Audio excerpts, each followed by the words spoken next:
Ok, alors salut à tous et bienvenue pour cette nouvelle vidéo. Aujourd'hui, je vais vous expliquer comment prendre soin de vos boîtes de vitesse automatiques parce que j'ai une boîte de vitesse automatique sur ma voiture et j'ai commencé à réfléchir à comment faire pour la garder un max de temps. Forcément, vu que ça coûte quand même beaucoup plus cher qu'une boîte de vitesse manuelle, mais ça a aussi beaucoup d'avantages comme le fait que ça consomme moins, le fait que ça aille plus vite, selon les boîtes de vitesse, mais généralement ça va plus vite, et le fait que ce soit quand même beaucoup plus confortable. On va voir comment est-ce qu'on peut faire en 5 astuces rapides pour la garder au top et pas l'abîmer, parce que c'est vrai que ça s'abîme vite. Une boîte automatique, ça peut faire dans les 250 000, 300 000 km si vous entretenez bien et si vous en prenez soin. Il y a des gens avec 30 000 km qui ont déjà des problèmes, et donc il faut bien en prendre soin et elles peuvent durer quand même pas mal longtemps. On va voir tout de suite les 5 astuces pour garder sa boîte de vitesse automatique en bon état. Alors la première astuce, c'est tout simplement de faire des révisions beaucoup plus fréquemment que ce qu'ils annoncent. Alors généralement, si vous avez une boîte auto et que vous êtes dans votre petit guide là, votre petit guide d'utilisation de la voiture, ils vont vous dire dans les 60 000 km de le faire, généralement 70, ça peut varier. Moi, ce que je vous conseille de faire, c'est de faire des vidanges, des révisions de votre boîte tous les 30 000 km.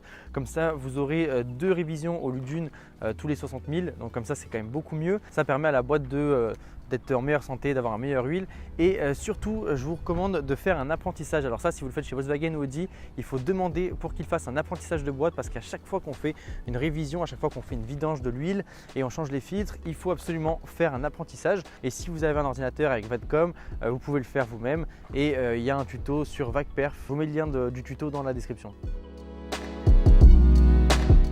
Alors deuxième point, il a clairement à voir avec votre style de conduite. En gros, quand vous êtes avec votre voiture, il faut absolument essayer d'attendre que l'aiguille passe aux 90 degrés parce que l'huile de la boîte doit aussi chauffer. Généralement, il chauffe en même temps que le moteur, donc c'est quasiment le même degré. Moi, ce que je vous conseille, c'est de laisser votre voiture à 90 degrés pendant une dizaine de minutes une fois qu'elle est bien chaude. Et là, vous pourrez penser à accélérer. Donc, je vous montre l'aiguille, c'est celle-ci. Donc, c'est bien cette aiguille-là de température. Le troisième point, il a à voir avec votre boîte, donc directement votre utilisation, donc comment vous allez bouger votre boîte. Ce que je vous conseille, c'est de toujours prendre votre temps lorsque vous mettez la marche arrière. Donc la marche arrière, c'est le R. Et en gros, quand vous êtes en drive, vous arrêtez, vous marquez un temps et ensuite vous mettez la marche arrière. Ça peut carrément casser votre boîte de vitesse. Donc prenez bien votre temps. Il faut toujours bien appuyer sur le bouton, mettre la marche arrière une fois qu'on est bien arrêté.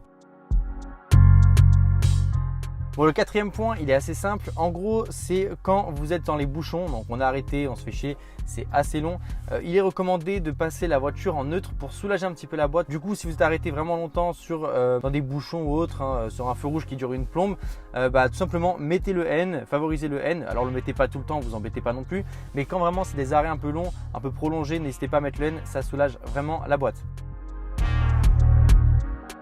Bon, ça c'est un autre petit point pour les garçons, les filles aussi qui sont un peu fous avec leur voiture. Évitez absolument les départs arrêtés avec votre boîte. Tout ce qui est launch control et tout, bon, c'est marrant, mais ça l'abîme, ça la sollicite beaucoup. Donc essayez d'éviter ça. Après, forcément, si vous voulez garder votre voiture pour peu de temps, vous pouvez vous amuser à le faire, mais bon, c'est dommage d'abîmer la boîte de vitesse. Et donc évitez le launch control, on pourrait s'amuser à faire de temps en temps, mais vraiment éviter. Et tout ce qui est burn-out, alors là, clairement, ne le faites pas avec votre boîte automatique. Vous pouvez le faire avec votre manuelle parce que ça coûte moins cher et que c'est un peu plus résistant. Mais en boîte auto, ne faites pas de burn-out. Donc voilà les amis, vous l'aurez compris, si vous voulez garder votre boîte de vitesse en bon état et assez longtemps, favorisez absolument tous les trucs que je vous ai dit. Essayez vraiment de tout mettre en place pour garder votre voiture un max de temps. Alors moi je vous montre ça sur ma voiture parce que c'est celle-ci, mais si par exemple vous avez une autre voiture, un autre modèle, ça marche aussi, ça marche pour toutes les boîtes automatiques. Généralement c'est des boîtes qui sont très fragiles, qui coûtent très cher à réparer. Du coup n'hésitez surtout pas à en prendre maxi soin, faire vraiment tout ce que je vous ai dit. Donc si vous avez par exemple un ami, un frère ou autre qui vient d'acheter une voiture avec une boîte de vitesse automatique, n'hésitez surtout pas à lui envoyer ma vidéo pour qu'il puisse voir un petit peu des astuces et des trucs à pas faire lorsqu'on a une boîte de vitesse et pour pas qu'il la casse parce que c'est vrai que ça coûte quand même un bras. Donc voilà, merci à tous, c'était André Martin, salut!